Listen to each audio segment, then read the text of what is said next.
आज की वीडियो का ऑब्जेक्टिव एज यूजुअल जी लाइव क्वेश्चन आंसर सेशन आप लोगों से शेयर करना है। सैलरी का टॉपिक हमने सेलेक्ट किया हुआ है जिसको हम फ्रॉम अकाउंटिंग ऑडिट और टैक्स के पॉइंट ऑफ व्यू से कवर कर रहे हैं। आज के जो पहले हमने शेयर किया था उसमें एक और मैं काम करता हूँ। मैं ना यहाँ पे अगर कोई लाइव आना चाहता है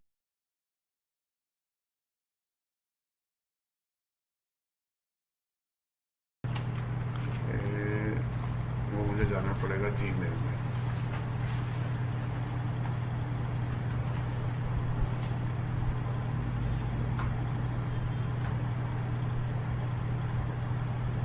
मीट में जाऊँ, मीट में आ गए।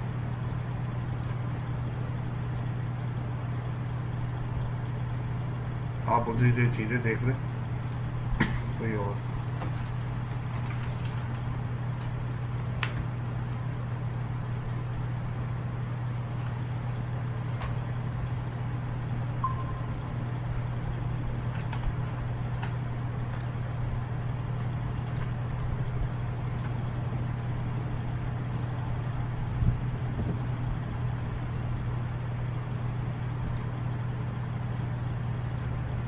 जी मैंने लिंक भी उधर शेयर कर दिया।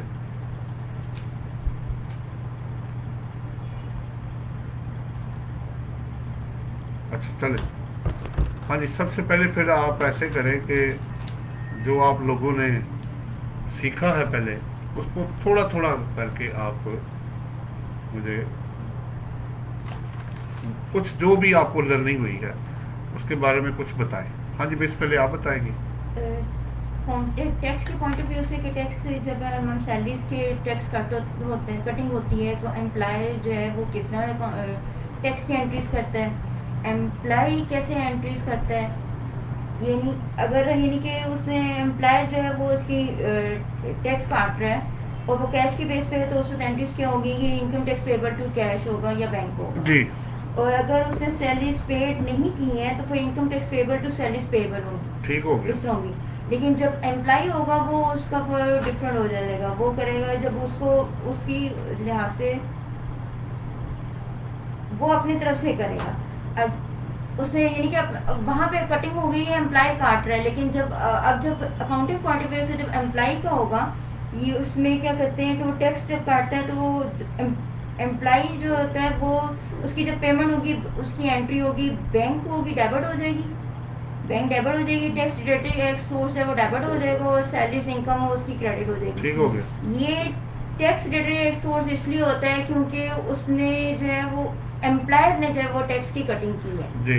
इस वजह से टैक्स डिडक्टेड सोर्स होता है। लेकिन पहले जो है ये एडवांस टैक्स के नाम से होता था या इस तरह होता था, अब वैसे नहीं है। इसके अलावा किया था हम लोगों ने कि अगर डिडक्शन हो रही है तो उसके ऊपर एग्जेम्पशन वगैरह होगी तो किस हद तक होगा।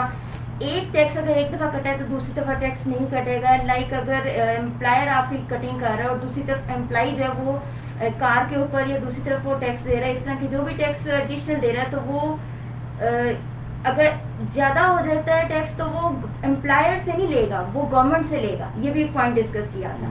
इस तरह भी था, मेडिकल का भी था, इस तरह के हम लोगों ने किया था। वो अगर गवर्नमेंट के हों तो आप गवर्नमेंट के डिपार्टमेंट में वहां से जाके आप उसके रिइंबर्स कर सकते हैं, एम्प्लॉयर से नहीं कर सकते जी। इसके अलावा और था हम लोगों ने की थी कि अगर टैक्स डिपॉजिट हुआ है, जो एम्प्लॉयर है वो जो काटता है तो उसको विद होल्डिंग टैक्स कहते हैं और ये विद होल्डिंग टैक्स जो है वो 3 मंथ्स की में इतना होता है। और जब टैक्स कैश की बेस पे होगा तो तभी ये जब टैक्स कट हो गया है या कैश आ यानी कि उसे दे दिया है तभी वो कटिंग होगी। गवर्नमेंट में ऐसे होता है कि जब जिस दिन टैक्स कैश दिया जाता है उसी दिन टैक्स की एंट्रीज हो जाती है, तभी उस वक्त डिपॉजिट कर दिया जाता है। लेकिन जो एम्प्लॉयर है अगर वो आपका टैक्स काटता है विद होल्डिंग टैक्स के थ्रू तो फिर वो 3 मंथ्स की होती है। उसके 3 मंथ्स के अंदर जो उसको देना होता है 3 मंथ्स की यानी कि उसकी टेन्योर होता है उसमें विद होल्डिंग टैक्स होता है, उसको 3 मंथ्स का इकट्ठा जाता है। वो तो रिपोर्टिंग है ना। हाँ जी, पेमेंट कब करनी है? पेमेंट उसने जो है वो इस पे होता है कि फोर्टनाइटली बेसिस। हाँ जी, अगर उसने इस वीक में दिया है तो नेक्स्ट वीक के संडे तक होता है, रात 12 बजे तक वो हाँ दे जी, सकता है। इस तरह होता है। ठीक हो गया। चले मिस आप कुछ शेयर करना चाह रही? मैंने ये पॉइंट डिस्कस करना था, हाँ जी गवर्नमेंट वाला। हाँ जी, और इसके अलावा कोई? ठीक है, फिर आगे चलते हैं। अच्छा जी, अब आगे 1 बाय 1 करके को 20 क्वेश्चन का एजेंडा, कोशिश करते हैं इसको उसमें से जितने हो जाए, लेकिन मकसद क्वांटिटी नहीं करना, मकसद ये है कि आप उसको लर्न कर लें किसी तरह। सबसे पहला पॉइंट है जी, जो है, जो वैसे तो पहले भी शेयर हुआ है, कि सैलरी की टैक्सेबिलिटी जो होगी वो कैसे होगी। ठीक है, तो हमने वो शेयर किया था कि वो पहला क्वेश्चन, ठीक है, शेयरिंग भी कर देता हूँ, उधर मैं पेस्ट भी कर देता हूँ।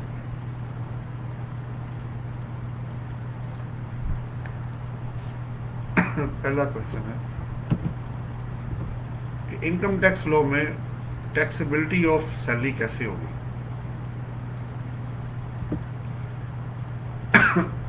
और आंसर आपका है रिसीव्ड बेसिस पे, यानी अगर मुझे पैसे मिलेंगे तो तब मैं रिटर्न में ऑफर करूंगा, अदरवाइज मैं सैलरी के लिए प्रिंसिपल ये है।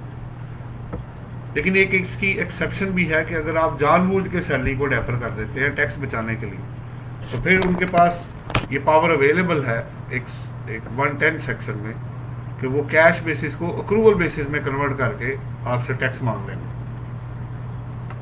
ये भी आपने नोट करना है। अगर हालात ऐसे पैदा हो गए हैं, पैसे नहीं है, बिजनेस नहीं चल रहा, बिजनेस कम चल रहा है, बिजनेस बंद है, तो फिर आप और जानबूझ और वाकई ऐसे है फिर तो रिसीव्ड बेसिस पे है। लेकिन अगर आप टैक्स बचाने के लिए उसको डेफर करेंगे पेमेंट को, तो वो आपके कैश सिस्टम को अप्रूवल में कन्वर्ट करके आपसे पैसे मांगेंगे। ये आपका पहला आज के क्वेश्चन का क्वेश्चन और विद रिप्लाई। अब मैं जा रहा हूं दूसरी तरफ, यानी मैंने आपको नॉर्मल टैक्सेबिलिटी भी बताई और उसकी एक्सेप्शन भी आपको शेयर कर दी। दूसरा सवाल आपकी तरफ आ रहा है जी,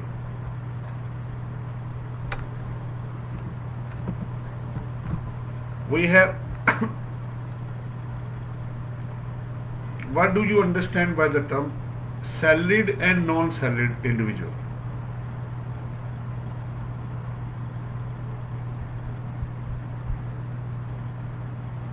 इन दोनों में फर्क क्या है?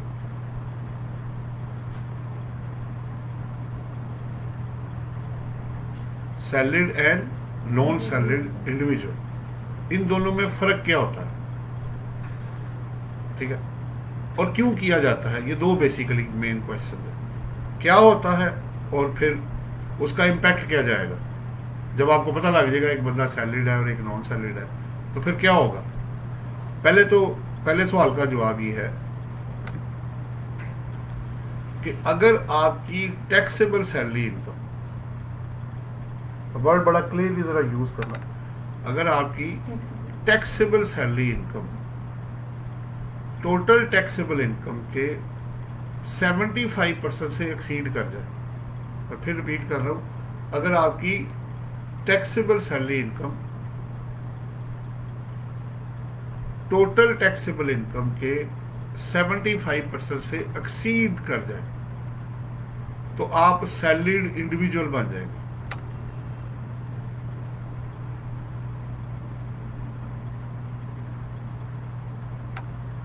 अदरवाइज आप नॉन सैलरीड इंडिविजुअल ट्रीट हो।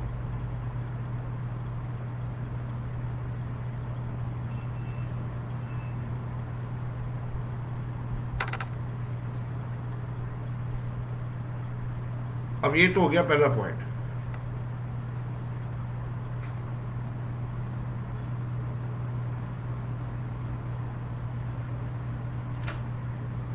दूसरा, वंस यू विल डिटरमिन कि जी एक इंडिविजुअल सैलरीड है या नॉन सैलरीड। अच्छा, इसमें फीमेल भी शामिल है, जरा ध्यान में रखिएगा। Individual means male plus female, उसको अलग से नहीं आप ट्रीट कर सकते। यानी जो प्रिंसिपल मेल के लिए होगा वही फीमेल के लिए होगा। पहले कभी कोई फर्क था, लेकिन अब वो ऐसा सच नहीं है। थोड़ा सा बेनिफिट होता था फीमेल को, लेकिन वो अब ऐसा सच नहीं है। अब दोनों के लिए बराबर है। लॉ में पहले डिफरेंट था, पहले थोड़ा सा डिफरेंस था, लेकिन वो बहुत पहले की बात है, उसको छोड़ दें आप, वो आज नहीं है। आज आपकी जो टैक्सेबल सैलरी इनकम है, जो मैंने प्रिंसिपल आपको बताया, वो दोनों पे अप्लाई हो गया। अब वंस यू विल डिटरमिन, मैं आपका सवाल लेता हूँ जी मोहम्मद नासिर रब्बानी साहब, जरा ये शेयर करके मैं लेता हूँ। Once you will determine that a individual is a salaried or non-salaried individual, तो फिर आपने क्या करना है कि आपका जो सैलरीड इंडिविजुअल है,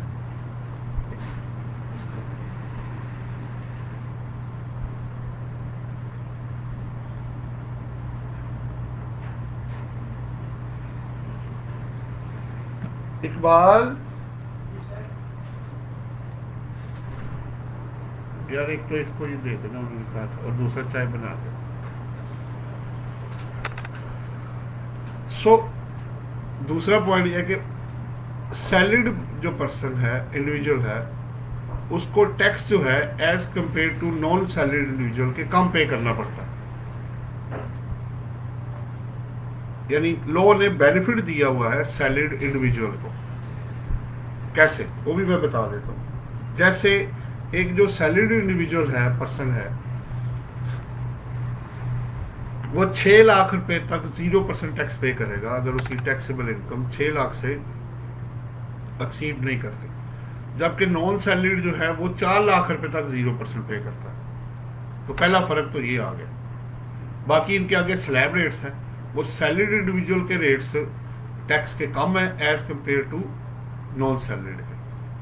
बल्कि आखिरी स्लैब भी मैं आपको बताता चलूँ कि सैलरीड इंडिविजुअल जो है वो 75 मिलियन से ऊपर इनकम हो ना उसकी टैक्सेबल, तो ऊपर जो इनकम होगी उस पर 35% स्लैब रेट है आखिरी। जबकि नॉन सैलरी के लिए 60 लाख से वो ऊपर हुआ तो उस पर सीधा 35% रेट पड़ जाएगा। तो आप दरमियान में भी फर्क है, यानी शुरू से लेके mid, beginning, mid and at the end of the slabs, तमाम स्लैब्स में सैलरीड जो इंडिविजुअल है वो बेनिफिशियल स्टेट में है as compared to non salaried का। यानी आप सिंपल वर्ड्स में ये कह सकते हैं कि अगर सेम इनकम सैलरीड पर्सन की हो, नॉन सैलरीड की हो, तो सैलरीड पर्सन को टैक्स कम लगेगा या नहीं लगेगा as compared to non salaried individual के। बस सिंपल वर्ड ये है, आपके पास आ गया। अच्छा जी, आगे एक सवाल ले लेते हैं, उन्होंने दिया है नासिर रब्बानी साहब ने। वो कह रहे हैं, sir what is the percentage of cash payments that can be made in purchase of building material as per income tax ordinance, also give reference crushed sand, mud etc. अच्छा, कहते हैं जी परसेंटेज बताएं कैश पेमेंट की date purchase of building material as. देखिए नासिर रब्बानी साहब, पहली बात तो ये है कि जो मूवेबल एसेट्स हैं उस पर 75A सेक्शन लगा हुआ, ठीक है। अगर आपके इमूवेबल एसेट्स हैं तो 50 लाख से ज़्यादा का एसेट अगर आप लेंगे थ्रू क्रॉस चेक होएगा, और अगर मूवेबल होंगे तो 10 लाख से ज़्यादा होगा तो वो भी क्रॉस चेक है। तो आपको रेफरेंस चाहिए तो 75A of the income tax ordinance 2001 है, आप उसको देख सकते हैं। तो नासिर रब्बानी साहब, मुझे उम्मीद है कि आपके सवाल का जवाब आपको मिल गया होगा। कोई और सवाल हो तो ज़रूर कर लीजिएगा। जी जनाब, मैं आगे चलता हूँ जी। तो कितने सवाल हो गए जी आपके? 2 जी सर। 2 हो गए? जी जी। लो जी, अब तीसरा सवाल आने लगा आपकी तरफ, और वो यही है कि व्हाट इज द डिफरेंस, वो है why we differentiate between a salaried and non salaried individual. ये क्वेश्चन नंबर 3 जो मैंने आपको भी रिप्लाई दिया है, थोड़ा सा उस पर दोबारा मैं बात कर देता हूँ, ज्यादा नहीं करूंगा क्योंकि वो क्वेश्चन की इंपॉर्टेंस फिर खत्म हो जाती है नेक्स्ट क्वेश्चन की बेसिकली। जी, थर्ड क्वेश्चन ये है कि हम डिफरेंशिएट क्यों करते हैं between salaried and non salaried? इसलिए कि दोनों के टैक्स रेट्स डिफरेंट हैं। ठीक हो गया, सिंपल ये हो गया आपके पास। यानी अब अगर मेरी टैक्सेबल सैलरी इनकम मेरी टोटल टैक्सेबल इनकम के 75% के बराबर भी होगी तो मैं नॉन सैलरीड पर्सन बन जाऊंगा, नॉन सैलरीड इंडिविजुअल बन जाऊंगा। 3 हो गए जी। चौथा, इसमें कुछ टर्म्स यूज होती हैं उसके बारे में थोड़ी सी बात करनी है। चौथा क्वेश्चन है, 3 टर्म्स हैं जी, define the term employee, employer and employment. अब पहली 2 तो बड़ी सिंपल है। एम्प्लॉई कौन है? जो काम करता है और पैसे लेता है।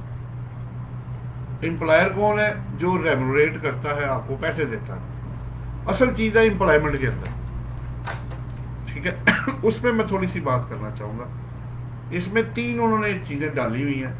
अगर आप फिक्स्ड या वेरिएबल या दोनों या एक अमाउंट ले रहे हैं, या असर्टेनेबल एक अमाउंट है आपकी जो तय हुई हुई है, या आप गवर्नमेंट एम्प्लॉई हैं, even president of Pakistan, MNA, MPs, they are the servants, they are the employees of the state, ठीक है। अपॉइंटमेंट होती है, इलेक्शन सब कुछ होता है, but they are treated as, उनकी सैलरी होती है, मैं बताता चलूँगा। आपके प्राइम मिनिस्टर साहब की सैलरी फिक्स हुई हुई है, आपके प्रेसिडेंट साहब की सैलरी फिक्स हुई हुई है, सेनेटर्स की सैलरी है, जो है MPA, MNA, बल्दियाती काउंसलर, सब की तनख्वाहें फिक्स है विद बेनिफिट्स के साथ। तो ये तीनों चीजें आपके पास आ गई, एम्प्लॉयर, एम्प्लॉई एंड एम्प्लॉयमेंट। ये बड़ा जरूरी है आपको ये तय करना हो, जब भी आपको देखना एक बंदा एम्प्लॉई है कि नहीं है, तो क्या चेक करेंगे आप? एम्प्लॉयमेंट का लेटर, तो भाई आपकी अपॉइंटमेंट किस बेस पे हुई। जब हम एज ए कंसल्टेंट किसी का काम करते हैं तो हम एम्प्लॉयमेंट का एग्रीमेंट नहीं, हम सर्विस का एग्रीमेंट साइन करते हैं। ये काम करेंगे, इतने पैसे होंगे, इसके अलावा और कुछ नहीं होगा। एम्प्लॉय क्या होता है जी? आप 9 to 5, 9 to 6 जो भी टाइम होगा, आपने ये टाइम देना है, उसमें हम कोई भी काम आपको देंगे, आप करेंगे। आगे चलो जी, कितने हो गए? 4। जी। 5वां क्वेश्चन है, describe the term salary under the income tax law.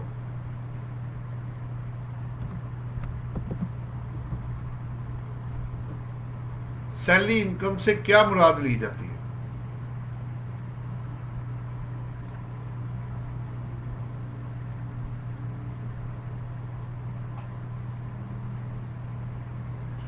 Law ये कह रहा है जी कि जो अमाउंट आप रिसीव करेंगे, amount received by an employee from the employment, whether of a revenue और कैपिटल नेचर।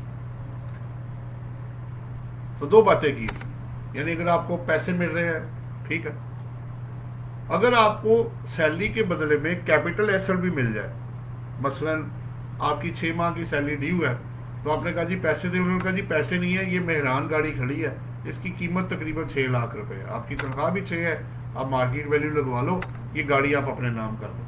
अब आप ये नहीं कहेंगे कि आपको तनख्वाह नहीं मिली, सैलरी रिसीव हो गई है, आप चाहे वो कैपिटल नेचर में आए या रेवेन्यू नेचर में आए, ये मैं आपको बताता चलूँ। जी जनाब, कितने हो गए जी? 5। नंबर 6 की तरफ मैं जा रहा हूं। नंबर 6 क्या है जी? नंबर 6, अगला सवाल यह है कि टर्म सैलरी के अंदर क्या क्या चीजें शामिल होती हैं। What is included in the term income from salary. Number 6, लो भाई, नंबर 6 पे आ गए।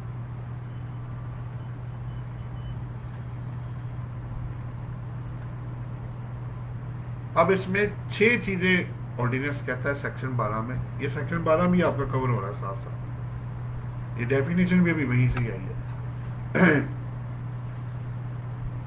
6 मेन चीजें हैं। पहला, नॉर्मल पेमेंट्स, ये हेडिंग्स मैं बता रहा हूं, फिर डिटेल इसकी बाद में करता हूं। दूसरा है जी वर्क कंडीशन सप्लीमेंट्स,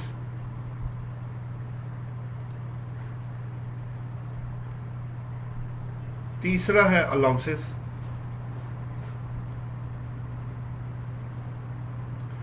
चौथा है reimbursement of expenditure other than for office purpose, ये साथ लिख लेना, other than for office purpose. 4 हो गए। 5वां है प्रॉफिट इन ल्यू और इन एडिशन टू सैलरी, और आखिरी है एनी अदर बेनिफिट। ये सब कुछ आपको सैलरी की टर्म के अंदर शामिल मिलेगा। अब इसमें से कुछ भी आपको मिला, लेकिन बात यह है what ever you will get from the employer, इसका पर्पज था कि आपको डिटेल्ड में और कंप्रीहेंसिवली वो कवर कर दे कि इसमें शामिल क्या क्या है। अब नॉर्मल पेमेंट्स आप थोड़ी कॉमन सेंस इस्तेमाल करें। जो आपकी फिक्स्ड अमाउंट है वो वेजेस है, वो लीव पे है, वो ओवर टाइम है, वो बोनस है, वो कमीशन है, वो फी है। नॉर्मल पेमेंट्स जो भी आपको दी जाएंगी वो पार्ट ऑफ सैलरी है। यानी एम्प्लॉई को अगर मैं कमीशन या फी भी दूंगा तो वो सैलरी के अंदर ही है, वो किसी और head of income, other income में नहीं जाएगा। वर्क कंडीशन सप्लीमेंट क्या है?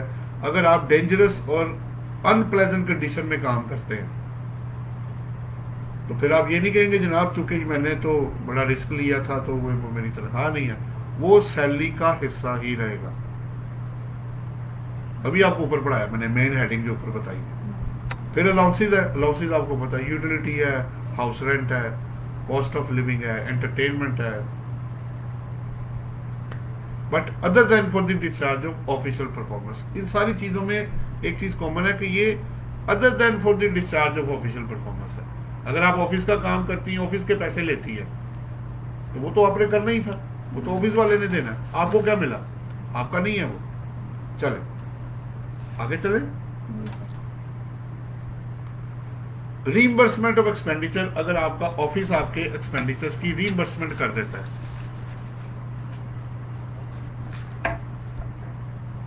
दे रही है उसको, तो 2-3 दफा कह चुकी थी करता हूं। तो अगर आपके रीइंबर्समेंट ऑफ एक्सपेंडिचर होते हैं, ये रीइंबर्समेंट वो वाले हैं जो आपके पर्सनल है, ऑफिस वाले नहीं। अगर आप ऑफिस के काम से टैक्स ऑफिस गए हैं, ठीक है, क्लाइंट की तरफ गए हैं, टूर किया बाहर का, ठीक है, तो या जो भी कोई काम किया, बैंक में गए हैं, कोई भी काम किया है बैंक से, ऑफिस से बाहर का, तो वो आपकी सैलरी नहीं बनेगी। और अगर आपके पर्सनल बेनिफिट के लिए होगा तो वो आपका बन जाएगा। एक और सवाल उन्होंने किया, मैं अब्दुल रहमान साहब अभी लेता हूं आपका सवाल, ये जरा कंप्लीट कर लूं ये वाला क्वेश्चन में। कितने हो गए जी? रीइंबर्समेंट भी हो गया, अब आ गया 5वां, प्रॉफिट इन ल्यू और इन एडिशन टू सैलरी। अब आपने अपनी आंखें, कान और दिमाग खुले रखने हैं, ठीक है। अगर आपको दोनों को आपने अलग अलग देखना है, फिर कलेक्टिवली भी देखेंगे आप। अगर profit in lieu of salary है, यानी सैलरी की जगह पे मुझे कुछ बेनिफिट आया है, सैलरी बंद हो गई है, रिटायरमेंट बेनिफिट आ गए, पेंशन है, एनुटी है, ग्रेजुटी है, प्रोविडेंट फंड है, that is also a part of salary. अच्छा, आगे वो एग्जेम्प्ट है, वो बात की बात है, कितना एग्जेम्प्ट है, पार्टली है, फुली है, नहीं है, वो सब बात की बात हो रही है। अभी बात ये हो रही है कि पहले वो पार्ट ऑफ, देखें इनकम बनेगी तो एग्जम्पशन आएगी ना, इनकम अगर है ही नहीं तो एग्जम्पशन कहां से हम लेंगे। और आखिरी इसका है एनी अदर बेनिफिट, या एक और था इसके साथ, मैं स्किप कर गया, इन एडिशन टू सैलरी। अगर आपकी सैलरी में इजाफा हो जाता है, आपको डबल सैलरी मिल जाती है, 50% बढ़ जाती है, 10% बढ़ जाती है, और गाड़ी भी बड़ी मिल जाती है, इंसेंटिव आ जाते हैं, तो आप ये नहीं कहेंगे जनाब चूंकि मैंने मेहनत की तो ये मुझे जो पैसे हैं ना मैं उस पर टैक्स नहीं दूंगा। वो कहेगा भाई ये पार्ट ऑफ सैलरी है, ये लॉ के मुताबिक आप सैलरी ही रिसीव कर रहे हैं, इस पे जो बनता है वो आपको देना पड़ेगा, अगर बनता होगा ऑब्वियसली टैक्स। और आखिरी है, इसके अलावा अगर कोई और, ये स्पेसिफाइड थे, अगर इसके अलावा एम्प्लॉय को कोई बेनिफिट मिलता है लेकिन other than for the discharge of official performance, तो वो भी पार्ट ऑफ सैलरी ही रहेगा। ये सेक्शन 12 है जो मैंने आपको बता रहा हूँ, आपने घर जाके इसको पढ़ना जरूर है। और अब आपने, अब दोनों फीमेल्स ने बगैर पढ़े ना मेरे सामने, अब सर पढ़ा है मैंने, हाँ, किया था, हाँ, सेक्शंस पढ़े थे, हाँ, अब वो अच्छा किया, चलो बता दिया। अब आप उसको पहले समझ लेंगी, फिर क्रॉस क्वेश्चन आपके साथ होंगे, क्योंकि कल को आपने लोगों को फेस करना है, फिर आपको पता होना चाहिए कि ये क्या है। चले, ये था जी आपका व्हाट, ये 6 नंबर क्वेश्चन था जी। जी सर। अच्छा, तो इसका पॉइंट रहता है अभी आपने 6 वाला नहीं, 6 एनी अदर बेनिफिट अभी बताया था, इसके अलावा जो मिलेगा वो है।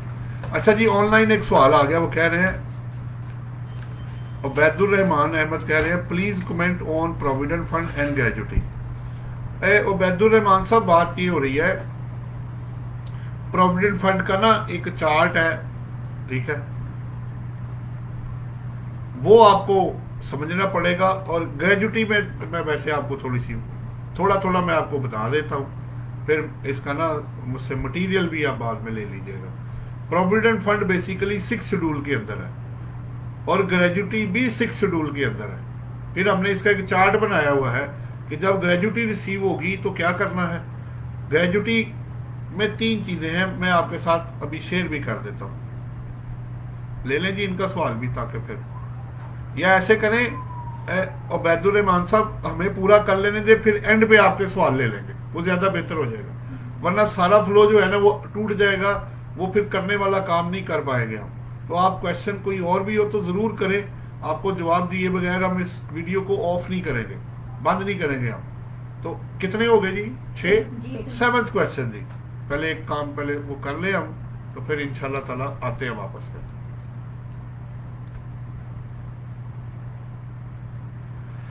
7th क्या जी? अब अगर एक बंदे ने ये सवाल कर दिया कि जी अगर आपने मुझे पिछले सालों की salary, 7th question, arrear salary अगर मिलती है और पिछले साल या सालों की तनख्वाह करंट ईयर में मिलती है, तो वो तो फिर मेरा स्लैब रेट हाई हो जाएगा। देखना, मेरी तनख्वाह 12 लाख है साल की 2019 में, वो मुझे नहीं मिली। मुझे जब जैसे ही मियां महमूद सुबानी साहब आपका सवाल हम लेते हैं इंशाल्लाह ताला, कोई भी सवाल हो तो आप जरूर करें। लेकिन ये एक डायरेक्टली क्वेश्चन है, ये हम ले लेते हैं क्योंकि वो थोड़ा सा डिफरेंट था, वो भी हम लेते हैं। मियां महमूद सुबानी साहब कह रहे हैं कि so what is the treatment if we get petrol charges of monthly 5000 for visiting bank and tax office, is that amount become taxable or not? Number 1, my salary is rupees 100,000 and I get 5,000 extra, so my annual salary is 1 lakh 12 lakh है या 12,60,000 है। देखिए मियां महमूद सुबानी साहब, जो official performance के लिए आपको 5,000 दिया जा रहा है वो आपकी इनकम नहीं है। वो ऑफिशियल एक्सपेंस के लिए जो पैसा दिया जाता है वो वैसे भी एग्जेम्प्ट फ्रॉम टैक्स है, पहली बात तो ये। और दूसरी बात यह कि वो आपकी इनकम नहीं है। अगर आप ऑफिस के काम से जा रहे हैं तो वो ऑफिस ने पैसे देने हैं ना, तो इसलिए मियां महमूद सुबानी साहब, आपकी जो सैलरी टैक्सेबल है या सैलरी 12 लाख है, वो 12,60,000 नहीं है। उबैदुर रहमान साहब कह रहे हैं no issue sir, at your convenience it. अच्छा, उबैदुर रहमान कह रहे हैं चले बाद में कर लीजिएगा। अगर आपका कनेक्टेड क्वेश्चन आएगा तो मैं फौरन ले लूंगा, अगर थोड़ा हटके होगा तो इंशाल्लाह ताला आपको जवाब दिए बगैर नहीं जाएंगे, बेफिक्र हो जाए। बहरहाल मियां महमूद सुबानी साहब, अच्छा किया आपने जो शेयर किया, तो लोगों का भी कॉन्सेप्ट क्लियर हो गया कि सैलरी आपकी अलग हो गई है और आपको जो 5,000 ज्यादा दिया जा रहा है वो रीइंबर्समेंट ऑफ आपके पेट्रोल चार्जेस हैं, जो कि ऑफिशियल पर्पस के लिए हैं या डायरेक्टली आपको दिए जा रहे हैं, तो वो आपकी पार्ट ऑफ सैलरी नहीं बनेगा और ना ही वो टैक्सेबल होगा आपके हैंड्स में। तो मियां महमूद साहब, अगर आपको ये क्लियर हो गया तो इसको ओके कर दें। अच्छा जी, तो प्रैक्टिकल एग्जांपल भी आ गई जी आपके पास, कैसे होता है। 7th है जी। अब जी सर, 7th मैंने कहा कि अगर एक एग्जांपल हमने बनाई, एरिया सर मैंने टाइप उसको पेस्ट भी कर दिया। मैं मियां महमूद साहब ने ओके कर दिया जी, थैंक यू वेरी मच, आपका शुक्रिया जनाब। मियां साहब हमारे साथ हैं, कोई और सवाल हो तो जरूर कीजिएगा। अच्छा, अब 7वें में ये हुआ, फर्ज करें मेरी सैलरी थी 2019 में 12 लाख रुपए और 2020 में भी 12 लाख रुपए है, लेकिन मुझे 19 की तनख्वाह नहीं मिली, पूरा 12 लाख। अब जब मैं 20 में लूंगा तो मुझे तो 24 लाख आ गया। तो जब मेरी इनकम ज्यादा होगी मुझे स्लैब रेट हाई लग जाएगा।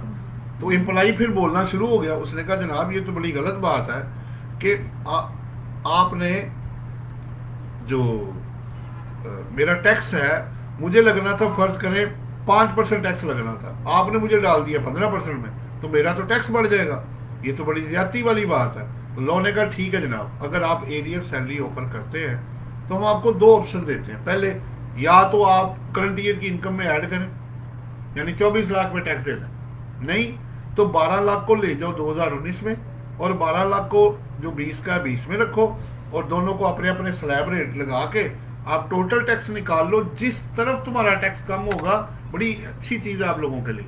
वैसे तो लोग डराते हैं जी टैक्स में ये है वो बिल्कुल ठीक है, वो अपनी जगह पे है, लेकिन लॉ फैसिलिटी भी ग्रांट कर रहा है आपको कह रहा है कि जिस तरफ टैक्स कम है ना वो दे देना, लॉ में लिखा हुआ है। बड़ी इंटरेस्टिंग चीज है ये।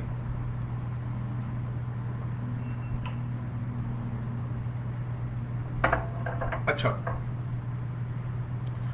सो एरियर सैलरी का मैंने आपको जवाब दिया। 7 पूरे हो गए जी। 8वां क्वेश्चन आ रहा है जी आपकी तरफ।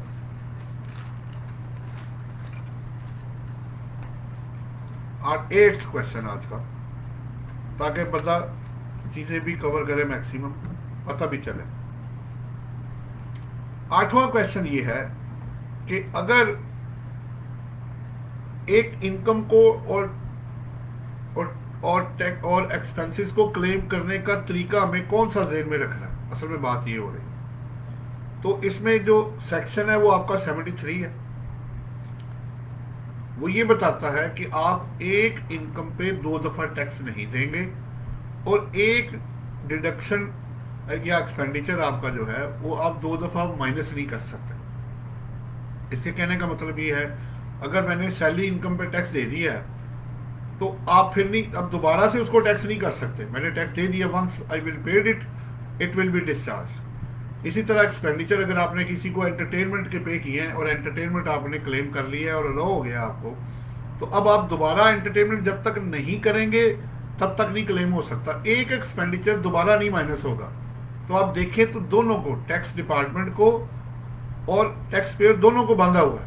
उनको रोका कि आपने एक इनकम पे 2 दफा टैक्स नहीं करना, और अगर कोई टैक्स पेयर हो तो वो एक अमाउंट को 2 दफा माइनस नहीं कर सकता, ताकि वो अनड्यू बेनिफिट ना ले जाए। ना उसको वो ले जाने दे रहा है एफबीआर को, ना आपको दे रहा है। चले, 8 क्वेश्चन आपके पूरे हो गए।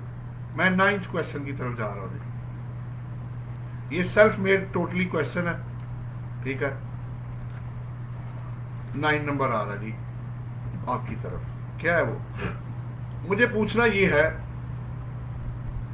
कम से कम और ज्यादा से ज्यादा, बड़ा अच्छा सवाल है। What is the minimum and maximum period for which salary may be offered for tax purposes? कम से कम कितने पीरियड की मैं तनख्वाह दे सकता हूं? चंद घंटों की, चंद सेकंड्स की, ऐसा ही है, एक दिन की, हाफ डे की, और ज्यादा से ज्यादा कितना हो सकता है? 365 दिन, पूरा साल, और क्या? या चंद घंटों की, और मैक्सिमम क्या है? ज्यादा से ज्यादा जितने साल, एक साल की तनख्वाह है वो आप ऑफर कर सकते। ये ऐसे बनाया जस्ट अपने आप को, लोगों के विजन को ब्रॉड करने के लिए। कम से कम पीरियड क्या और ज्यादा से ज्यादा क्या? बाकी आप बेशक 10 साल टैक्स देते रहे, बिल्कुल ठीक है, वो सारी जिंदगी पे करते रहे अगर इनकम कमाई है तो। अच्छा जी, क्वेश्चन नंबर 10 आपकी तरफ आने लगा। बड़ा अच्छा सवाल है।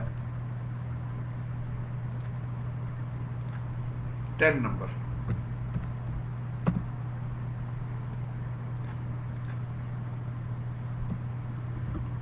वो है जी, when salary treated to have been received and paid.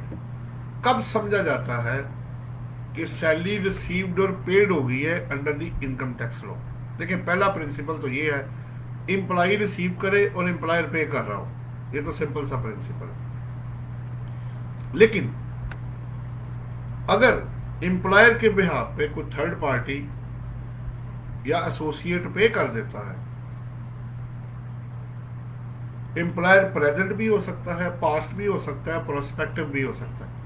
एक ही वक्त में एक सवाल आया सीए में, एक बंदा 3 जगहों से पैसे ले रहा था। जिसको छोड़ के आया उसने उसको पैसे दिए, जिसके साथ प्रेजेंट में था उसने पैसे दिए, और एक ऑफर उसको नेक्स्ट भी आ गई कि भाई आप हमें ज्वाइन कर लो, हम आपको 3 लाख रुपए दे देते।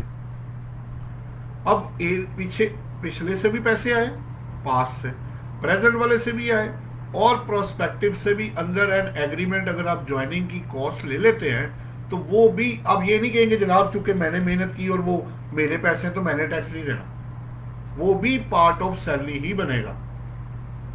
यानी आपने ज्वाइनिंग कॉस्ट भरकर एक फर्म की ली, आपको 2 लाख उसने दे दिया, क्या आप हमें ज्वाइन कर लें, हम आपको 5 लाख रुपए दे देते ज्वाइनिंग कॉस्ट, तो वो भी पार्ट ऑफ सैलरी है। लेकिन सवाल ये था, वो एक था, हमने 2 बना लिए।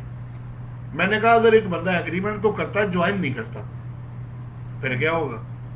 वो कहता ठीक है पैसे रख लो, करो या ना करो। अगर तो मैंने एग्रीमेंट करके ज्वाइन कर लिया तो सैलरी इनकम है, लेकिन अगर मैं पैसे रख लेता हूं लेकिन ज्वाइन नहीं करता तो फिर ये इनकम फ्रॉम अदर सोर्सेज में जाएगा, क्योंकि मैंने एम्प्लॉयमेंट एक्सरसाइज नहीं की। तो जो बेनिफिट आपको अंडर, फिर लॉ ये भी कहता है कि पहले 4 हेड ऑफ इनकम में अगर इनकम नहीं आएगी तो वो ऑटोमेटिक 5वें हेड ऑफ इनकम में चला जाएगा। अब चूंकि बेनिफिट तो आ गया आपको, 5 लाख, 3 लाख, 2 लाख, जो भी दिया उसने आपको, रख तो लिया आपने। If the benefit is there, obviously tax या हेड जो भी है वो उसके साथ आएगा। ये आपके कितने हो गए जी? हेलो, 10 क्वेश्चन आपके क्लियर हो गए। मैं 11th क्वेश्चन की तरफ जा रहा हूं।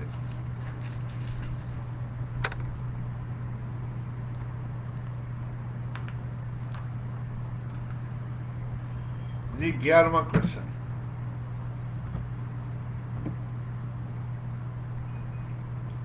इलेवेंथ क्वेश्चन आपकी तरफ है।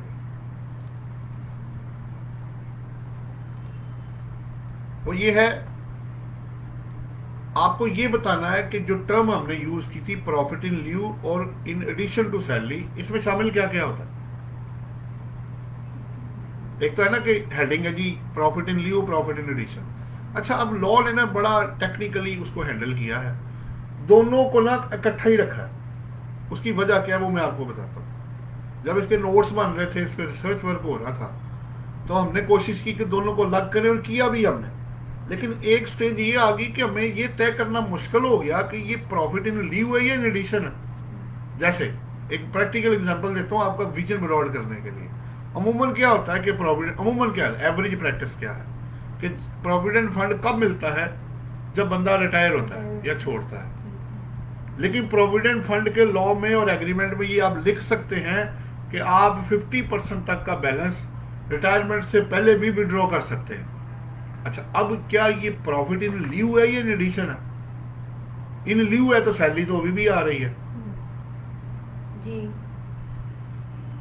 है ये रिटायरमेंट बेनिफिट, हाँ जी, है इन लीव ऑफ सैलरी, लेकिन सैलरी तो अभी भी आ रही है साथ। पहले हुई है। तो फिर ये इन लीव होते हुए भी इन एडिशन बन जाएगा।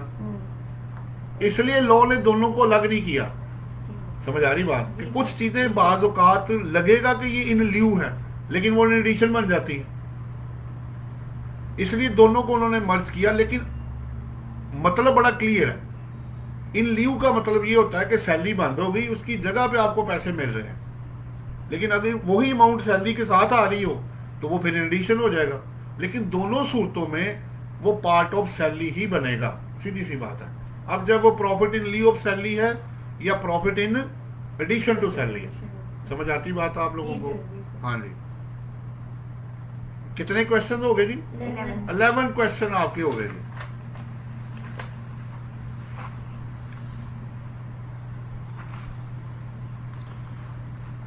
कितनी सैलरी हो मिस तो क्रॉस चेक देना लाजमी है? 25,000 तक या उससे ज्यादा? ₹1 भी ज्यादा हुआ तो फिर उसके बाद अगर मैं पूरा 25,000 एक बंदे की सैलरी हो जी तो आप उसको कैश दे सकती हैं? जी दे सकते हैं, कोई प्रॉब्लम तो नहीं है? नहीं प्रॉब्लम है। तो 25,000 से ऊपर ₹1 भी हुआ तो पेमेंट सारे के सारी, फिर वो ₹1 नहीं, वो सारे का सारा कैसे जाएगा? क्रॉस चेक, या आपके बिजनेस अकाउंट से एम्प्लॉय के पर्सनल अकाउंट में ट्रांसफर भी हो सकता है, लेकिन बैंक टू बैंक होगा, कैश डिपॉजिट नहीं होगा। Bank to bank transfer, internal transfer, cross check, इसकी वहां पर्टिकुलर में लिखा होना आपने मुझे दिखाना है अदरवाइज आपकी बात नहीं मानी जाएगी। वो कहेगा जी ये तो कैश डिपॉजिट हुआ हुआ है। वजह क्या है? ताकि फेक एंट्री से बचा जा सके। क्रॉस चेक की वजह क्या होती है? ताकि वेरीफाइबल ट्रांजैक्शन हो। हाँ जी, और कोई मकसद नहीं है। किसी ने सवाल किया आपके नॉलेज पर्पस के लिए, सर जी लेबर के तो अकाउंट ही नहीं होते, लेबर का क्या करना है? क्यों मिस? अच्छा सवाल है। उसने कहा जनाब आप तो किताबें पढ़ा रहे हैं, तो फैक्ट्री में जो लेबर बैठी हुई है वो तो अनपढ़ आदमी है, वो तो काटा जोड़ा जो किया करके वो तो गया। उस सूरत में क्या होगा? क्या ये प्रिंसिपल वहां पे भी अप्लाई होगा?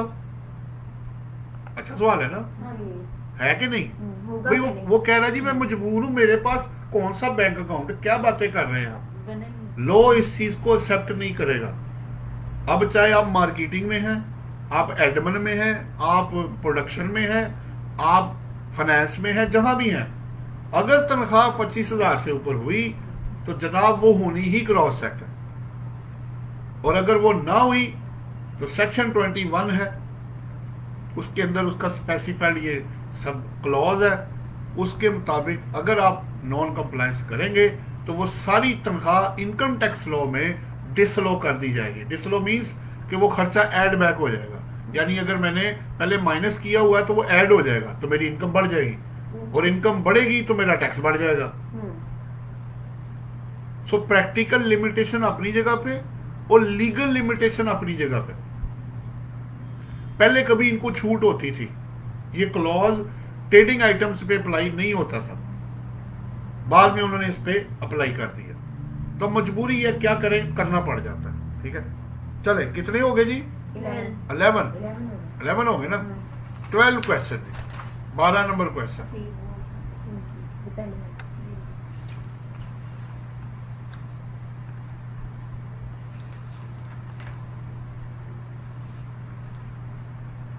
अच्छा जी, बड़ा अच्छा एक सवाल आ रहा है आपकी तरफ। वैसे अभी हमने उस पर थोड़ी सी बात भी की है, लेकिन उसको अब क्वेश्चन की शक्ल में डाला गया है ताकि आपका विजन ब्रॉड हो सके। 12 नंबर क्वेश्चन आ रहा है जी। पहला क्वेश्चन ये है कि is pension is a part of salary? पहला क्वेश्चन, इसके दो पार्ट है 12 नंबर क्वेश्चन के, A and B. If answer to the above is yes, then why? Why so? And if not, then why so? दोनों तरफ why खड़ा है आपके सामने। अगर आप कहती हैं जी ये पार्ट ऑफ सैलरी है, तो तब भी आप मुझे रीजन बताएंगी, और अगर आप कहती हैं जी ये नहीं है, पहला सवाल ये, क्या पेंशन सैलरी का हिस्सा है? हाँ जी, क्या कहते हैं आप लोग? क्या लगता है आपको मिस? हेलो, सैलरी का हिस्सा है पेंशन? मुझे तो लगा है बिल्कुल है। Retirement benefit is a part, अभी मैंने बताया था प्रॉपर्टी इन ल्यू और in addition part of salary है। आगे वो एग्जाम्प्टर नहीं, वो बात की बात। So pension is a part of salary. क्यों है? क्योंकि एम्प्लॉयमेंट की वजह से ही आपको मिला है। ये कोई डोनेशन नहीं आ रही, ना कोई बिजनेस आप कर रहे हैं, ना रेंटल है, कोई चीज नहीं है। ये आपके काम करने की वजह से आपको दिया जा रहा है। तो बाहर कैसे हो गया उससे? चले कितने हो गए जी? 12। 13 नंबर आ रहा है जी आपकी तरफ। 13 नंबर क्वेश्चन है। ये जितने चीजें आप कर रहे हैं इसको समझ के आपने याद करना, ज़हन में रखिएगा, समझ के। अच्छा जी, 13 नंबर क्वेश्चन आपके सामने आने लगा है। कुछ लोग आपने सुना होगा गोल्डन हैंडशेक पेमेंट ले लेते हैं, अर्ली रिटायरमेंट हो जाती है, या loss for compensation of employment जो होता है, अर्ली टर्मिनेशन का, या खुद ले लें या वो कर दें, तो उस सूरत में वो जो एक लमसम अमाउंट आएगी, आपने कहा जी 3 साल बाद रिटायर होना है, मैं आपको 30 लाख देता हूँ, आप अभी रिटायर हो जाए, या जॉब छोड़ दें, ये पैसे ले लें आप। मैंने कहा ठीक है, दे दें जी। अब जैसे ही वो अमाउंट मेरे पास आएगी और मेरी इनकम में ऐड होगी, मेरी इनकम में फर्ज करें 6 लाख रुपए, उसमें मुझे 30 लाख मिल गया, तो मुझे तो स्लैब लग गया 36 लाख रुपए वाला। तो वो तो बंदा बोलेगा जनाब ये आप क्या कर रहे हैं, ये तो बड़ी ज्यादती वाली बात है। लोगों ने कहा जी ये बड़ी गलत बात है, मैंने इतनी मेहनत की और इतने करके मुझे ये अगर कोई मिला है कुछ तो आप मुझे सीधे टैक्स में ले जाई जा रहे हैं। तो उन्होंने कहा जी मैं आपको 2 ऑप्शन दे देता हूं। नंबर 1, या तो करंट ईयर इनकम में ऐड करें, टैक्स दे दें 36 लाख पर, नहीं नहीं नहीं सूट करता तो ऑप्शन बी क्या है कि जो करंट ईयर की इनकम है 6 लाख उस पर टैक्स अलग कर लो, वो 0 हो गया, और बाकी के 30 लाख पे लास्ट 3 इयर्स का एवरेज रेट लगा लो। और साथ ही ऑप्शन दे दी कि जिस तरफ टैक्स कम होगा वो तुम दे देना। अमूमन लोग डराते हैं जी वो ले जाए, वो खुद कानून आपको कह रहा है भाई इनमें से जो कम है वो देना, तुम फैसिलिटेट कर रहा है लोगों को। यार अगर आप सच बोलते हैं तो लॉ भी आपको सपोर्ट करता है, क्यों नहीं करता? तो golden handshake, loss of employment, termination of employment की जो कंपनसेशन है उसकी टैक्सेबिलिटी का तरीका आपके पास आ गया। कितने हो गए जी? 13। अभी तक समझ आ रही है ना? जी सर। 20 का मैंने कोटा रखा हुआ है कि नेक्स्ट मैं चलता हूं जी। मेरे पास सवाल है, एक अच्छी टर्म है, आपके काम आएगी, कॉन्सेप्चुअल है। 14 नंबर सवाल आ रहा है, ये आपको वीडियो में भी मिल जाएगा। ये जो आप लिख रही हैं मैं इधर लिखता जा रहा हूँ, मैं लिखता भी जा रहा हूँ, दोनों तरफ से ले लेना ताकि आपको वो बनाने में जो आसानी पॉइंट रहे थे मैं देखे थे कल उसमें जी, वो उसका एक स्लाइड बनाते साथ साथ बनता जाएगा। जी। 14 ये है, देखें पाकिस्तान में प्रैक्टिस क्या है। हर मुल्क की अपनी एक प्रैक्टिस होती है, लॉ होता है, उसके मुताबिक वो चलता है। अमूमन क्या प्रैक्टिस है, अगर आपकी सैलरी है 1 लाख रुपए, अज्यूम कर लेता हूं पर मंथ है, और फर्ज करें उस पर 5% टैक्स है, मैं अज्यूम कर रहा हूं। वैसे अगर आप रियल लेना चाहते हैं रियल कर लेते हैं। 12 लाख में पहले 6 लाख पे 0%, अगले 6 लाख पे 5% है, ये बन गया 30,000 रुपये। साल का कितना? 30,000 रुपये। 30,000 को 12 पे तकसीम करें तो 2,500 रुपये आपका पर मंथ 1 लाख रुपए में से टैक्स कटेगा। यानी 1 लाख में से 2,500 माइनस करें तो 97,500 आपको क्रॉस चेक मिलेगा, और बाकी 2,500 का चलान जमा करा के आपको पकड़ा देंगे, ले जी आपकी मेरी जिम्मेदारी पूरी होगी। तो प्रैक्टिस ये होती कि सैलरी में से टैक्स काट के आपको दिया जाता है। सही हो गया? पूरी सैलरी नहीं मिलती। हाँ, मतलब इसको पूरा ही समझा जाता है। फिर जब आप, लेकिन आपने जो रिटर्न में ऑफर करना है वो लाख रुपए करना है। मैंने मेडिकल अलाउंस पहले ही माइनस कर दिया, 12 लाख पे टैक्स निकालूंगा, वो 30,000 बनेगा, और 30 मेरा पहले ही कट गया होगा, वो बराबर हो जाएगा। 2 दफा टैक्स नहीं होगा। लोग कहते जी उसने काटा और मैंने भी देना है। नहीं नहीं नहीं, ये जो काटा है इसका क्रेडिट आपको बाद में मिल जाएगा। 2 दफा टैक्स नहीं है ये, वो मैं पहले ही बता चुका हूं। एक इनकम पे एक ही दफा टैक्स होगा अगर आप पूरा देंगे तो। अच्छा, अब ये क्या है, एक तो प्रैक्टिस ये है कि आपकी तनख्वाह में से मैं काट के आपको दूं, पर मेरी टर्म कुछ और है। इसको वो कहते हैं टैक्स फ्री सैलरी। क्या कहते हैं? टैक्स फ्री सैलरी, बताता हूं। और दूसरी टर्म इसके लिए यूज होती है टैक्स ऑन टैक्स। टैक्स बताता हूं ये क्या है। आपने कहा जनाब बात सुने, आपके दोस्त को उन्होंने रखा 1 लाख रुपए सैलरी पे। आपने कहा देखें जी बात सुने, मैंने ऐसे एग्रीमेंट नहीं करना आपके साथ, मेरी तनख्वाह 1 लाख मुझे पूरी मिलेगी, जो टैक्स होगा वो आप जमा कराएंगे, मुझे मेरे अकाउंट में लाख रुपया पूरा चाहिए। आप मेरी तनख्वाह ऐसे बनाएं कि अगर आप टैक्स जमा करवाएं एज ए एम्प्लॉयर तो मुझे लाख रुपया पूरा मिले। इसका मतलब है कि जो टैक्स आपने जमा कराना था वो एम्प्लॉयर जमा कराएगा, and that is totally chargeable to tax. तो आपकी, फर्ज करें आपका टैक्स बन गया 3,000 रुपए, तो आपकी तनख्वाह अब 1 लाख नहीं है, 1,03,000 रुपए है। आप फिर लिखेंगे 1,03,000 मल्टीप्लाई बाय 12, ठीक हो गया। आप बनाएंगी टैक्स 36,000 ही बनाएंगी, सारी बात है, उतना ही कटा होगा, वो पूरा हो जाएगा। लेकिन पहले जब आपकी तनख्वाह में से काट के दिया था तब भी ग्रॉस सैलरी आई थी, अब भी ग्रॉस ही होनी है। लेकिन असल कॉन्सेप्ट पता क्या है, पुराने लॉ में ना 30 जून 2002 तक एक 67C क्लॉज होता था पुराने लॉ में।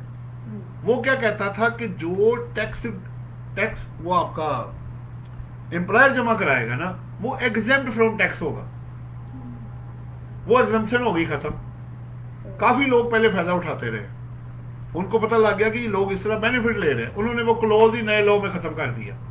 तो पहले कभी तो क्योंकि आप दोनों ने अभी तक ये नहीं पूछा कि टैक्स फ्री सैलरी क्यों नाम दे रहे हैं, ऊपर से टैक्स लगवाई जा रहे हैं। तो पहले कभी ये एग्जेम्प्ट था, अब ये अच्छा। लेकिन यहाँ एक चीज नहीं भूलनी, आपका जो टैक्स वो जमा कराएगा, क्रेडिट आपको मिलना है, वो याद से लेना है बाद में। सो अगर पेपर में टैक्स फ्री सैलरी गिवन है 50,000 रुपये, तो आपने सिंपली इनकम में ऐड कर देना, उस पर टैक्स कैलकुलेट कर ले, और बाद में जब लायबिलिटी निकला है उसमें से जो कटा हुआ है वो आप माइनस कर ले।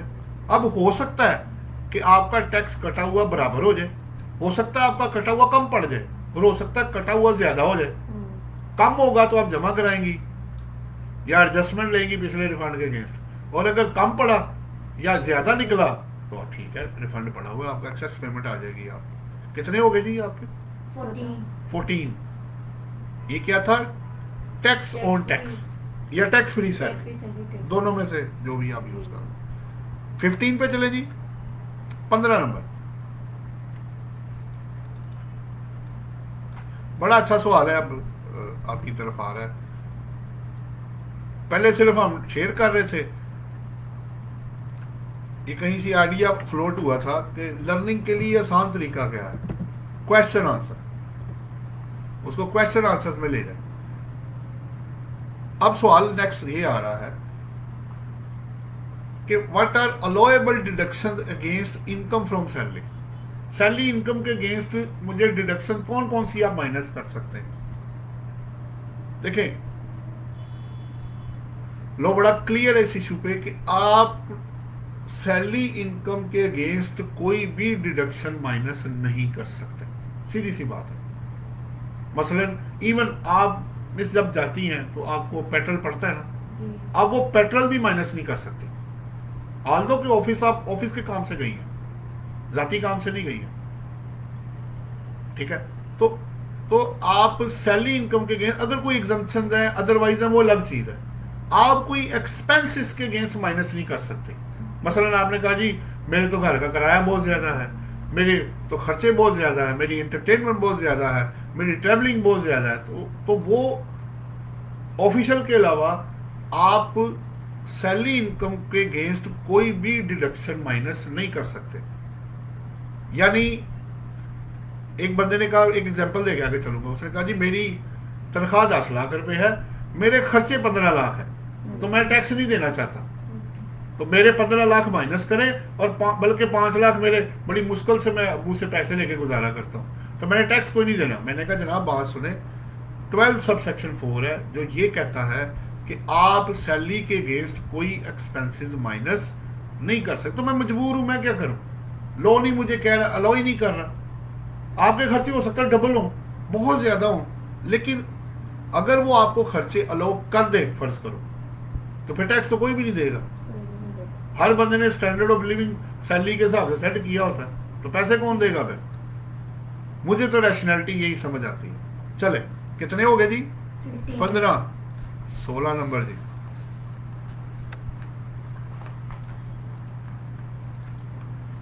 Sixteen number question.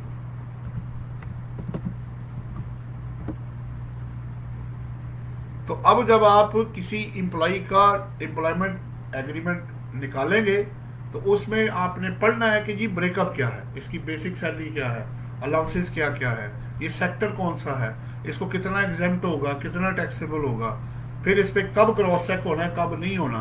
तो 4-5 चीजें तो लाजमी आपने करनी है। सैलरी शीट्स आपको बनानी पड़ेगी, उसका रिकॉर्ड मेंटेन करना पड़ेगा, रिसीविंग लेनी पड़ेगी, उसकी फाइल अलग अलग बनेगी, NIC की कॉपी होनी चाहिए, प्रोफाइल होना चाहिए, क्रॉस चेक होना चाहिए, जहां टैक्स काटना है टैक्स काटना है, फिर जब पेमेंट करनी है रिसीविंग लेनी है, और उसी वक्त पेमेंट का वोचर बनाना है। ये सारे आपकी जिम्मेदारी के अंदर शामिल है। मैंने आपको क्या कहा ऑल्दो ये काम हज़रत यूसुफ अलैहिस्सलाम का है, लेकिन सबसे बड़ी जिम्मेदारी भी फाइनेंस डिपार्टमेंट पे ही होती है। वो किसी को 1 रुपया नहीं देते, जब तक कि आपने देखा होगा उनकी जो वीडियोस अपलोड हुई हैं, वो फसलें भी बांटते थे तो साथ रसीदें थी उसके। उस वक्त की बात हो रही है कि हर एक को स्टैंप वाला वो रसीद देते थे कि इतने मन गंदम तुम ले गए हो, इससे ज्यादा हम तुम्हें नहीं देंगे। अब जब भी आओगे ना, ये तुमने साथ लेके आना है, और एक कॉपी अपने पास भी रखते थे। क्या बात है, ताकि कल को बंदा ना मुकर जाए, भाग ना जाए।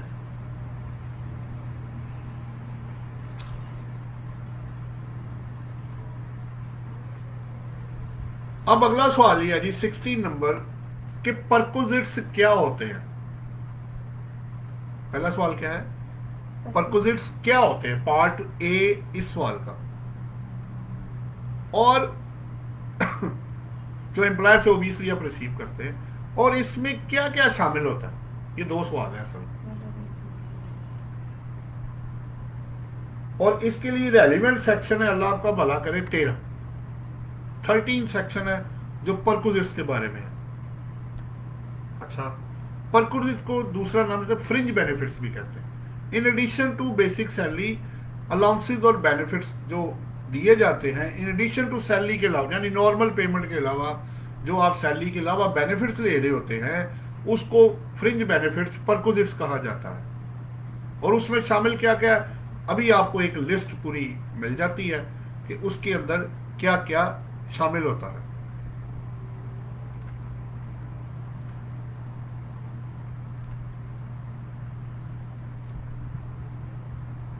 अगर मैं आपको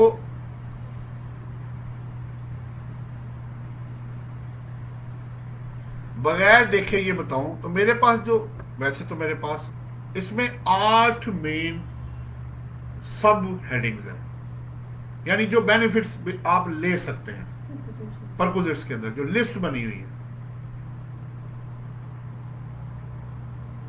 सबसे पहले है जी मोटर व्हीकल,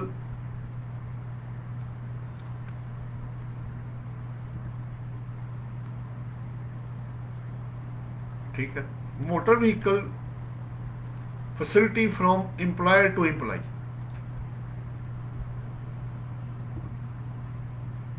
इसका पहला,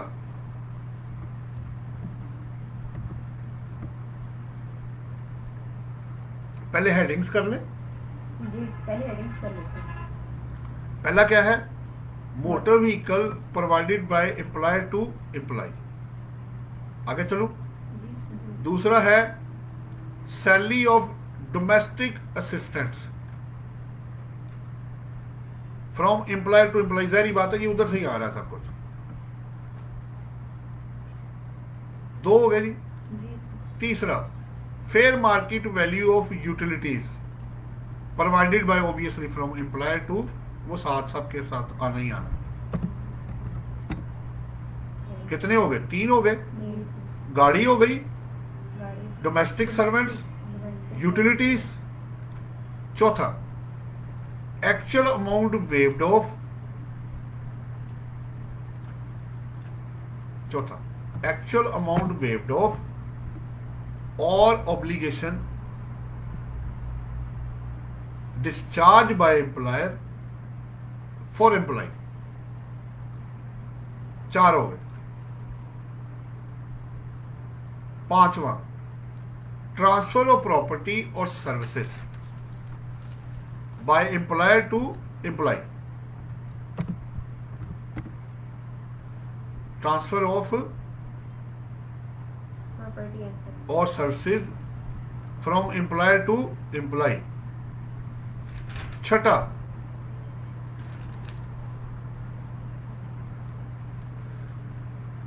फैसिलिटी ऑफ अकोमोडेशन और housing from employer to employ. ये मुझे अब कहने की जरूरत नहीं है। और बैजुल रहमान साहब अभी आपका सवाल लेते हैं पूरा करके।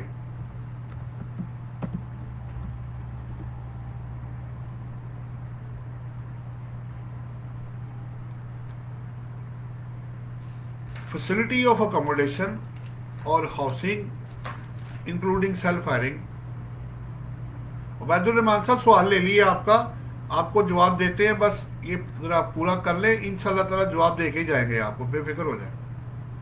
आगे है जी मेरे पास 5.7 है, 7 हाँ जी 7 है जी, इंटरेस्ट फ्री लोन और loan at concessional rate from employer to employ.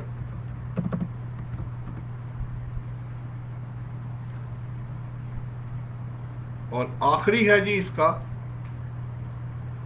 आपको पता है एंड पे वही होता है कि इनके अलावा अगर कोई बेनिफिट हुआ, in addition to above the value of any benefit, यह है आपका 8वां।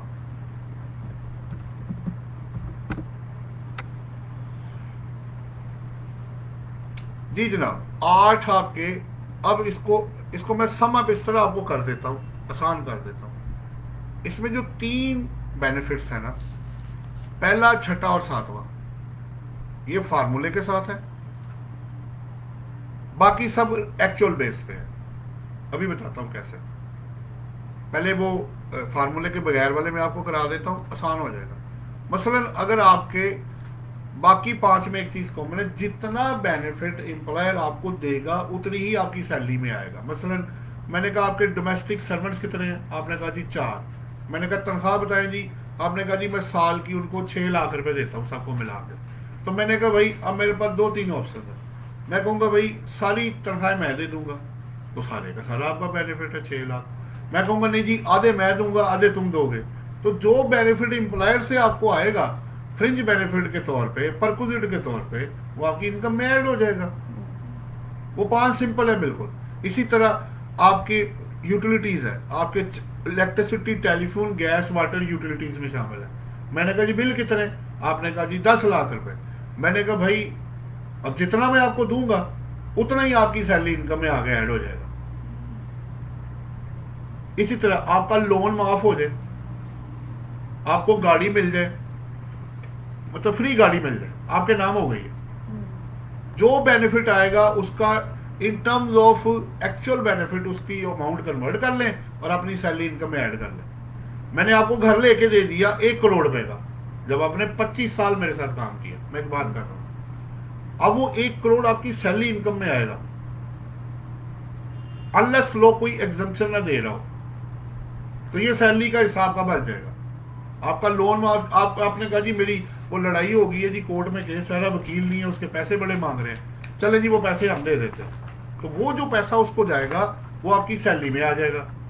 तो जितना उसने दिया आपके बेनिफिट के लिए उतना ही आपने लिया और वो आपकी सैलरी में चला गया। ये 5 में ये है। चलूं आगे। अब रह गए फार्मूले वाले, और वो है पहला, छठा और 7वां। आज के लिए इसी को क्लोज कर लेते हैं, बाकी फिर कल कर लें, क्योंकि टाइम होता जा रहा है तो फिर बोरियत होनी शुरू हो जाती है ना, टू मच हो जाएगा। अब अगर आपको गाड़ी दी गई है तो लॉ क्या कहता है? लॉ ने 2 चीजें बताई, इनमें से हमने 3 बना ली। कैसे? अगर तो गाड़ी आपके सिर्फ बिजनेस के लिए है, ये लिखा हुआ नहीं मिलेगा, अगर बिजनेस के लिए है तो कुछ भी आपकी इनकम में ऐड नहीं होगा, वो गाड़ी बिजनेस के लिए इस्तेमाल हो रही है, आपको तो बेनिफिट ही कोई नहीं है। अगर आपके सिर्फ पर्सनल बेनिफिट के लिए है, जो एम्प्लॉयर ने दिया है, तो 10% of the cost of asset आपकी सैलरी इनकम में ऐड होगा। यानी अगर गाड़ी थी 15 लाख रुपए की, जब आपको दी गई, तो 1.5 लाख रुपए हर साल आपकी इनकम में ऐड होगा, पूरा साल अगर इस्तेमाल करें। आधा साल इस्तेमाल किया तो आधा हो जाएगा। फिर क्या है, अगर गाड़ी दोनों पर्पसेस के लिए, जो अमूमन ऐसे होता है, जब आप घर भी लेके जा रहे होते हैं दफ्तर के लिए भी, तो फिर जो 10% है वो 5% हो जाएगा। यानी बेनिफिट अगर कम हुआ तो इनकम में भी कम ही ऐड किया जाएगा। तो ये 3 चीजें हैं। अगर गाड़ी आपका एम्प्लॉयर एम्प्लॉय को प्रोवाइड करता है और उसको आप बेनिफिट में कन्वर्ट करना है, तो ये तरीका आपके पास है। नेक्स्ट है, मैंने आपको एक हाउसिंग वाला बताया। अगर अकोमोडेशन की फैसिलिटी आपका एम्प्लॉयर आपको दे दे या हाउसिंग की फैसिलिटी आपको दे दे, तो लॉ ये कहता है कि आपने 2 चीजों का कंपैरिजन करना है। 45% ऑफ आप बेसिक सैलरी का लेंगे, और अगर गवर्नमेंट सेक्टर हुआ तो मिनिमम ऑफ टाइम स्केल, उस वक्त उस स्केल के हिसाब से जो तनख्वाह होगी उसका 45%। जिस सेक्टर में काम करेंगे उसके मुताबिक बेसिक सैलरी बाहर आएगी, नंबर 1, या मिनिमम ऑफ टाइम स्केल। और इसको कंपेयर करेंगे कि अगर मैं ये रेंट खुद पे करता तो कितने का मुझे ये मिलता, फेयर मार्केट रेंट कहते हैं उसको। इन दोनों में से जो हायर होगा 45% ऑफ बेसिक सैलरी या एमटीएस, और इधर क्या है fair market rent of that property की। अगर रेंट पे मैं लेता तो कितना रेंट साल में देता, इन दोनों में से जो हायर होगा वो आपकी सैलरी इनकम में ऐड कर दिया जाएगा। और आज का आखिरी पॉइंट, इंटरेस्ट फ्री लोन और loan at concessional rate from employer to employee. यहां 3-4 चीजें ना बड़ी इंपॉर्टेंट है जो आपको ज़हन में रखनी है। नंबर 1,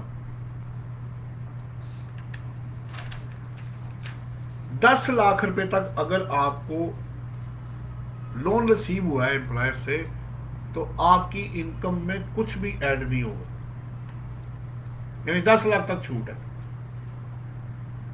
1 लाख, 2 लाख, 5 लाख, 6 लाख, 10 लाख रुपए तक अगर आप अमाउंट रिसीव करेंगे, इंटरेस्ट फ्री लोन है, कंसेशनल रेट है, जिस तरह भी एम्प्लॉयर ने दिया, आपके लिए कोई बेनिफिट नहीं होगा इन दी आइज ऑफ लॉ।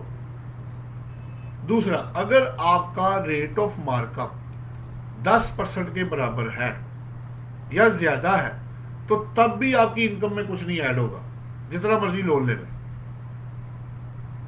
तो पहले मुझे दोनों से बाहर निकलना है, तभी आपकी इनकम में ऐड होगा। यानी लोन 10 लाख से ज्यादा हो और रेट ऑफ मार्कअप 10% से कम हो। अब जितना 10% से कम होगा उतना आपकी सैलरी इनकम में ऐड होगा। मसलन मैं भी मिसाल बनाता हूं, आपको आसान हो जाएगा। मैंने लिया 20 लाख रुपए साल के शुरू में, मुफ्त मिला मुझे, उसे कहा जी खैर है मार्कअप छोड़े आप, तो ये 10% से कितना कम है, पूरा 10%। मैंने पूरा साल 20 लाख इस्तेमाल किया तो 20 लाख पे से 10 माइनस नहीं करना, पूरे 20 लाख का 10% जो होगा यानी 2 लाख रुपए वो मेरी सैलरी इनकम में ऐड कर दिया जाएगा। अब थोड़ा सा चेंज करते हैं, मैंने लिया 4% पे, तो 10 में से पहले 4% माइनस होगा, तो बेनिफिट कितना है 6% का। उन्होंने बेंचमार्क रखा हुआ है 10%। 10% से जितना कम होगा वो बेनिफिट है, लेकिन कब, जब लोन 10 लाख से ज्यादा हो और मुझे रेट ऑफ मार्कअप जो मिले वो 10% से कम हो। अगर बराबर या ज्यादा हुआ फिर भी कुछ नहीं करना। मैंने 20 लाख लिए ही 10% पे है तो कुछ भी नहीं होगा। मैंने 50 लाख लिया है 11% पे, कुछ नहीं होगा। ठीक हो गया। अच्छा, अब उनके जो 2 सवाल रह गए हैं वो लेके तो क्लोज करते हैं, क्योंकि 10 मिनट है तो वो ये ना कहें कि जी आपने लिए नहीं हमारे सवाल। मैं उनके ले लेता हूं, फिर आपने कुछ पूछना होगा बीच में तो आप भी इसको ओके कर लेना। अच्छा जी, ये मैंने लिख भी दिए अंदर वैसे सारे, आप वीडियो में भी जाके यूज कर सकते हैं। अच्छा जी, सवाल आया है मुझे किनकी तरफ से, पहला वो तो मैंने उनको बता दिया था पहला, फिर उसके बाद कौन आए थे, ये भी गया। हाँ जी, अब उबैदुर रहमान साहब प्रोविडेंट फंड और ग्रेजुटी पे थोड़ी सी बात कर लेते हैं। बेसिकली ग्रेजुटी ये है कि अगर आपको इस पे क्लॉजेज है, क्लॉज 12, 13, 14 क्लॉजेज हैं सेकंड शेड्यूल पार्ट 1 के। अगर आपको अप्रूव्ड ग्रेजुटी फंड एफबीआर के फंड से, गवर्नमेंट के फंड से आया है तो ग्रेजुटी एग्जेम्प्ट फ्रॉम टैक्स है। और अगर प्राइवेट सेक्टर से आई है ग्रेजुटी तो आपको 50% जो अमाउंट मिली है उसका या 75,000 तक एग्जेम्प्ट होगा, बाकी टैक्सेबल हो जाएगा। लेकिन ग्रेजुटी में एक और ऑप्शन भी है, आप वो लास्ट 3 ईयर का एवरी रेट भी उसको लगा सकते हैं, यानी करंट ईयर में जमा कर लें, एग्जम्पशन के बाद अगर कुछ निकला तो। प्रोविडेंट फंड का पूरा 6 शेड्यूल है, वो मैं आपको इंशाल्लाह टॉपिक वाइज हमने जाना है, वो आपको आगे मैं कवर करा दूंगा। अच्छा जी, फिर किसने किया था, वो उनका भी हो गया था, वो गाड़ी वाला जो किया था। अब क्या रह गया, 2 सवाल मेरे और हैं जहां तक मुझे याद पड़ता है, और आए वो आए हैं, कौन आए हैं भैया, ये मेडिकल अलाउंस पे उन्होंने बात की थी। मेडिकल अलाउंस जी 10% ऑफ, उबैदुर रहमान साहब वो आपने लिखा है, sir is there any restriction on determination of basic salary as 10% allowance on basic salary is available in the ordinance. देखिए, बेसिक सैलरी तो एम्प्लॉयर और एम्प्लॉई का कॉन्ट्रैक्ट है, जो लोग आप तय करेंगे उसके मुताबिक होगा।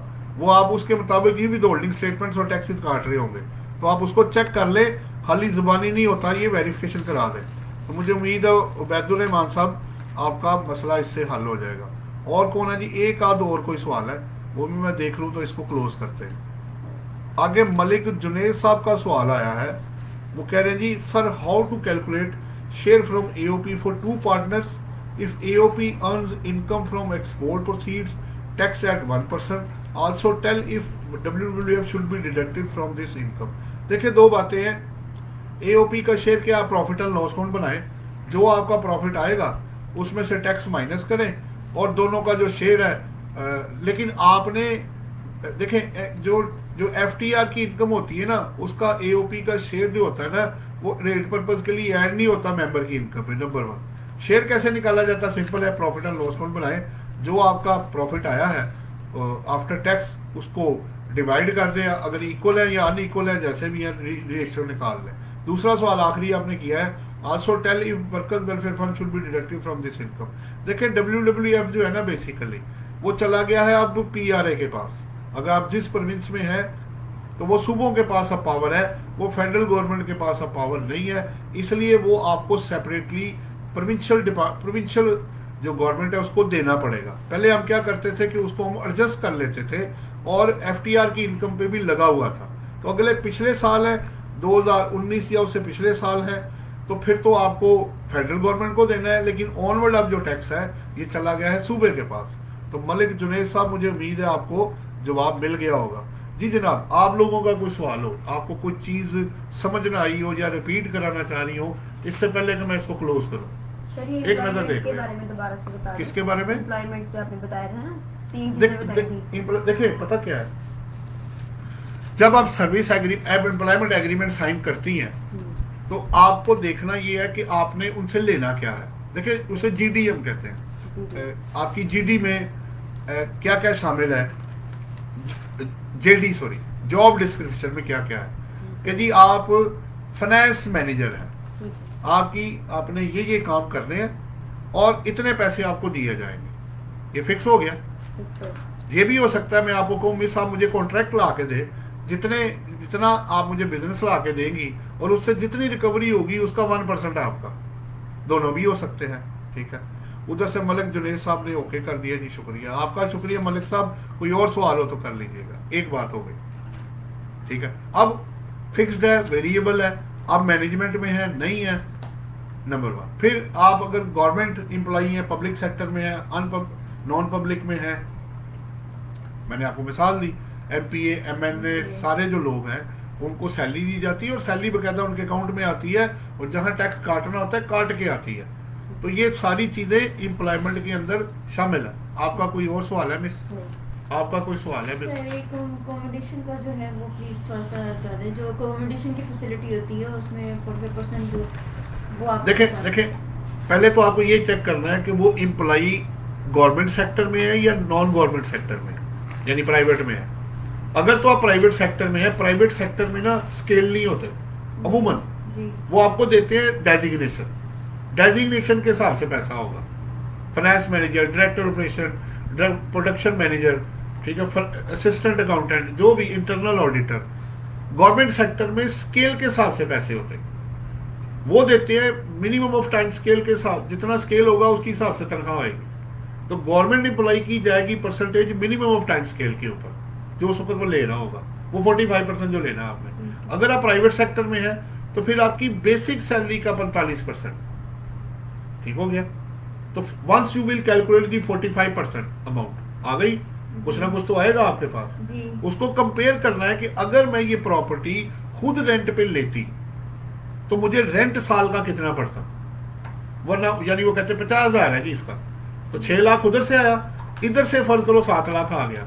इन दोनों में से जो हायर होगा वो आपकी सैलरी इनकम में टैक्सेबल हो जाएगा। अब इसमें 2 पॉइंट्स बड़े इंपॉर्टेंट है।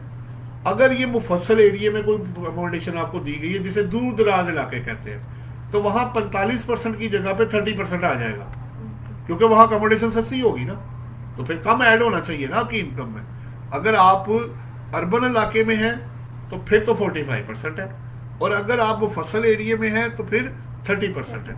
एक तो ये पॉइंट है। दूसरी बात ये है, अगर आपको हाउस रेंट अलाउंस मिला, अब जरा गौर से सुनना, अकोमोडेशन भी मिली, उसने कहा जी मैंने आपको 50,000 हाउस रेंट अलाउंस देना है, जहां मर्जी रहो जाके, तो फिर वो टोटली चार्जेबल टू टैक्स हो जाएगा। ये आपने नोट करना है इस चीज को। तो एक सवाल में दोनों ही आ गए, अकोमोडेशन भी मिल गई, अलाउंस भी दिया जा रहा है, अलाउंस टोटली टैक्सेबल हो गया और अकोमोडेशन का कंपैरिजन हो गया, वो जो मैंने अभी आपको बताया। आपका कोई और सवाल है मिस? जी सर। ओके हो गया? जी सर। हाँ जी मिस, ओके है, उनको भी ओके कर दिया, अब इसको ओके करें जी। आज के लिए जी इतना ही है, कल इंशाल्लाह ताला 8:30 पे फिर इसको करेंगे। तब तक के लिए इजाजत दे जी, अल्लाह हाफिज, खुदा अल्लाह अल्लाह करे जी सबको फायदा हो, और ये वीडियो इंशाल्लाह ताला हम अपलोड भी कर देंगे।